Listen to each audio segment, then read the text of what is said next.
अकादमी के YouTube channel पे। चलिए आज बात करते हैं अपने अगले टॉपिक की। ज़्यादा समय हम आपका नहीं लेंगे। देखिए आज का जो भी आपका टॉपिक है वो है 6ठी शताब्दी के बाद का समय। सिंधु घाटी सभ्यता आपने पढ़ा, वैदिक काल पढ़ा। वैदिक काल का समय 1500 से लेकर 600, लगभग 600 पढ़ा आपने। फिर जब 6ठी शताब्दी ईसा पूर्व हुआ, उस समय की परिस्थितियाँ क्या थी, उनको लेकर के क्या वैचारिक चीज़ें उभर के सामने आई, उसके बारे में हम लोग आज जानते हैं। देखते हैं कोई भी सभ्यता जब अपने पतन पे होती है तो उसमें कई सारी कुरीतियाँ आ जाती हैं। वैदिक काल में भी ऐसा ही हुआ। कई सारी धार्मिक कट्टरताएं या फिर कई सारी सामाजिक कट्टरताएं उभर के सामने आई। उनको उबारने के लिए कई सारे सामाजिक उत्थान हुए, कई सारे सामाजिक सुधार हुए।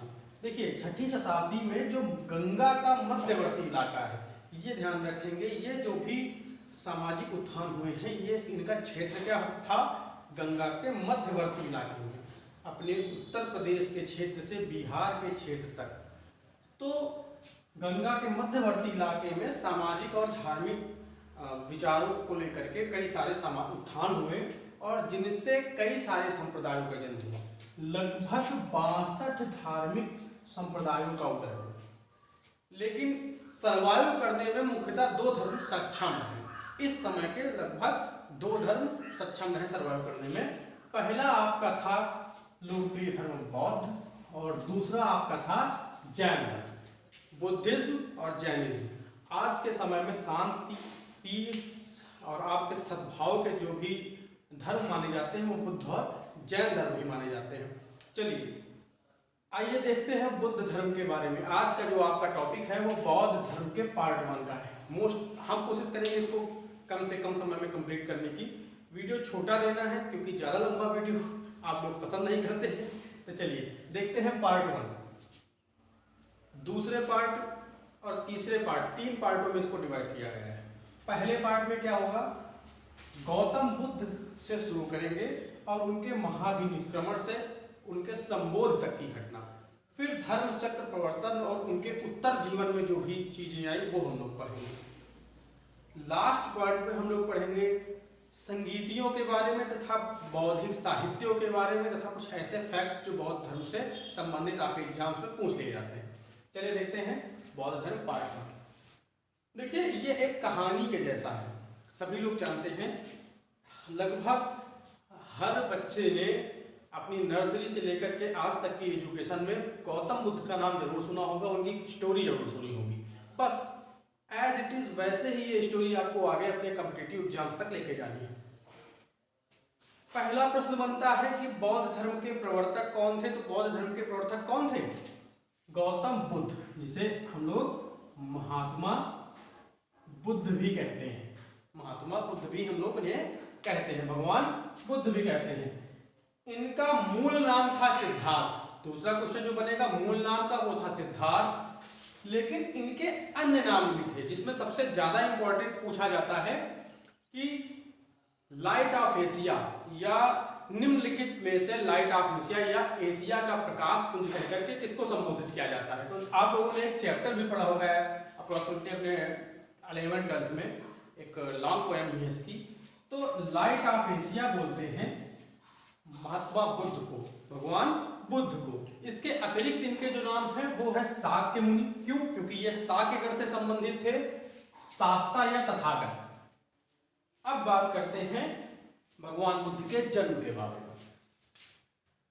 नेपाल के तराई क्षेत्रों में जब हम जाते हैं तो वहां पे कपिलवस्तु नामक स्थान है और वहां का एक कस्बा, एक गांव कह सकते थे उस समय में, लुम्बिनी।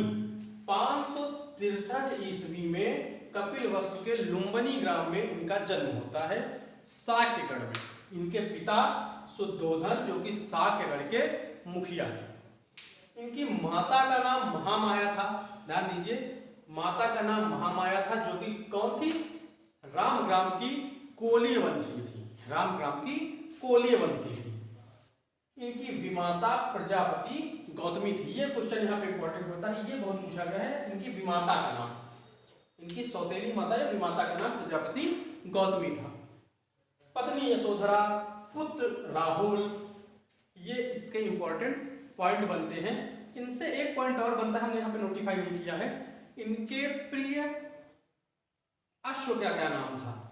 महात्मा बुद्ध के प्रिय अश्व का नाम था कंदक या कंथक, कहीं कहीं लिखा मिलता है।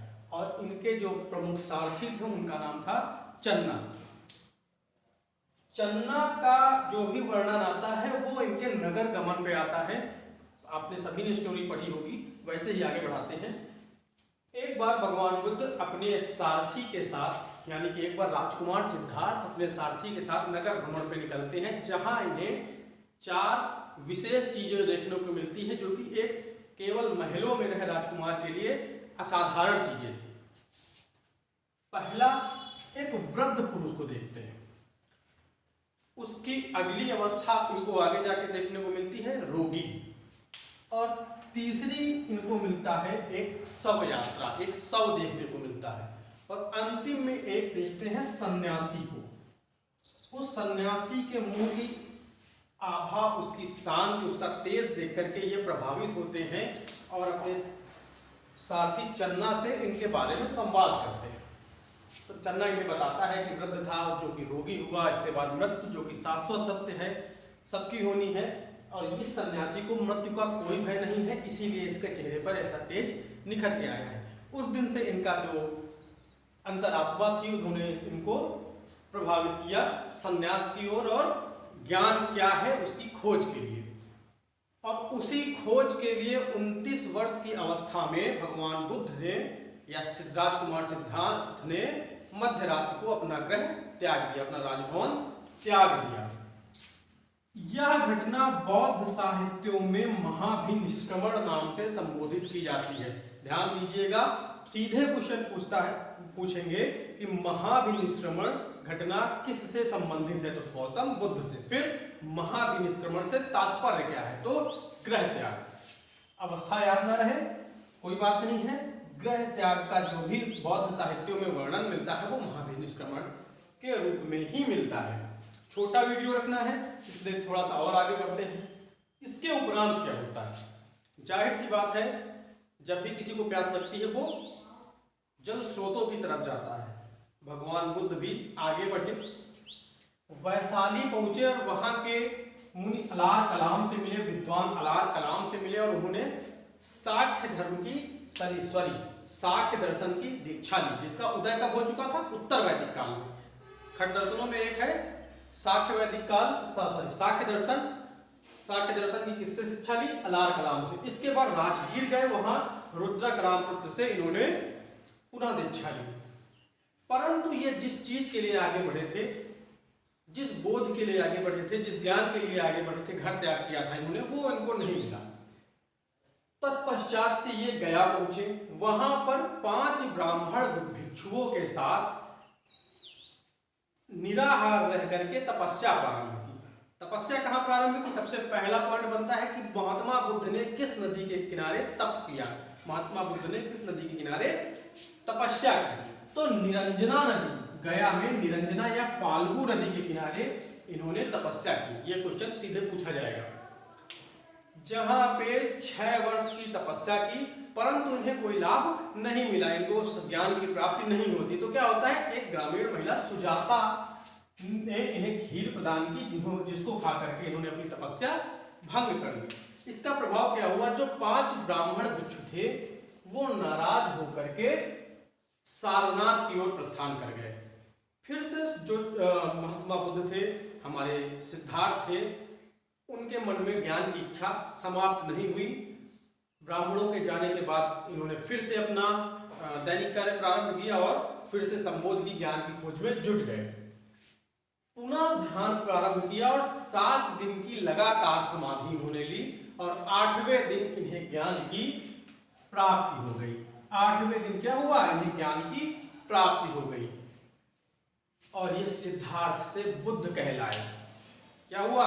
एक राजकुमार जो कि 563 ईस्वी में लुम्बिनी में जन्मा था, 29 वर्ष की अवस्था में ग्रह त्याग करता है, कई जगह से शिक्षा लेते हुए निरंजना नदी के तट पर आकर के सिद्धार्थ से बुद्ध कहलाता है। ज्ञान प्राप्त करने के बाद बुद्ध, जो कि बोध शब्द से लिया गया है, यानी कि ज्ञान शब्द से लिया गया है। गौरतलब है जिस स्थान पे इन्होंने ज्ञान प्राप्त किया वह स्थान गया से बोध गया कहलाया। वह स्थान गया से बोध गया कहलाया। जिस पीपल के वृक्ष के नीचे इन्होंने ध्यान किया वह पीपल का वृक्ष बोधि वृक्ष कहलाया। और साथ ही साथ वह पूर्णिमा का दिन जिस दिन इन्हें ज्ञान की प्राप्ति होती है वो भी बुद्ध पूर्णिमा के नाम से प्रचलित है। दोस्तों देखने को मिलता है कि बुद्ध के जीवन की, महात्मा बुद्ध के जीवन की 3 प्रारंभिक घटनाएं, 3 महत्वपूर्ण घटनाएं, उनकी जीवन उनका जन्म, उनका ज्ञान प्राप्ति का दिवस और उनकी मृत्यु, उनका महानिर्वाण पूर्णिमा के दिन ही हुआ था। इसको ध्यान में रखेंगे, तीनों उनकी पूर्णिमा के ही दिन में थी। चलिए एक बार रिपीट करते हैं, उसके बाद इसके आगे का वीडियो क्या होना है वो हम अभी आपको बता करके फिर नेक्स्ट वीडियो में मिलते हैं।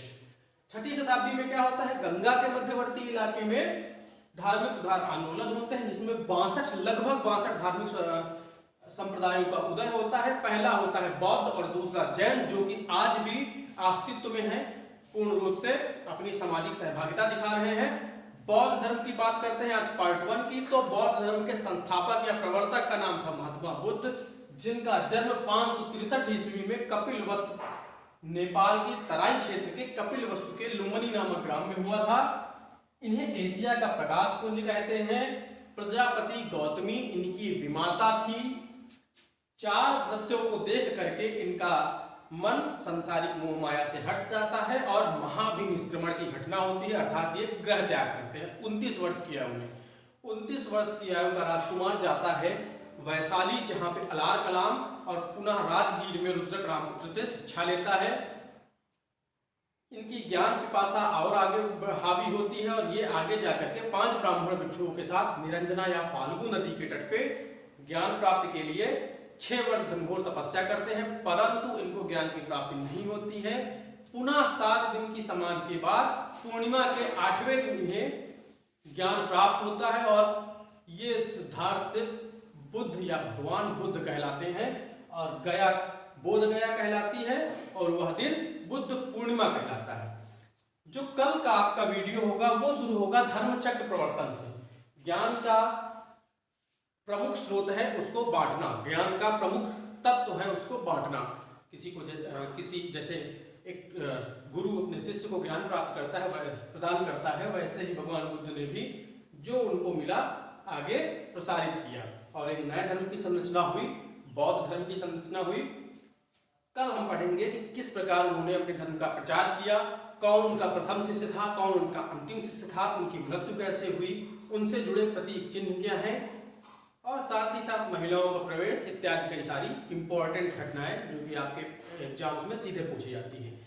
अगला वीडियो देखने के लिए जुड़े रहिए क्लाइंबर्स अकेडमी से। धन्यवाद।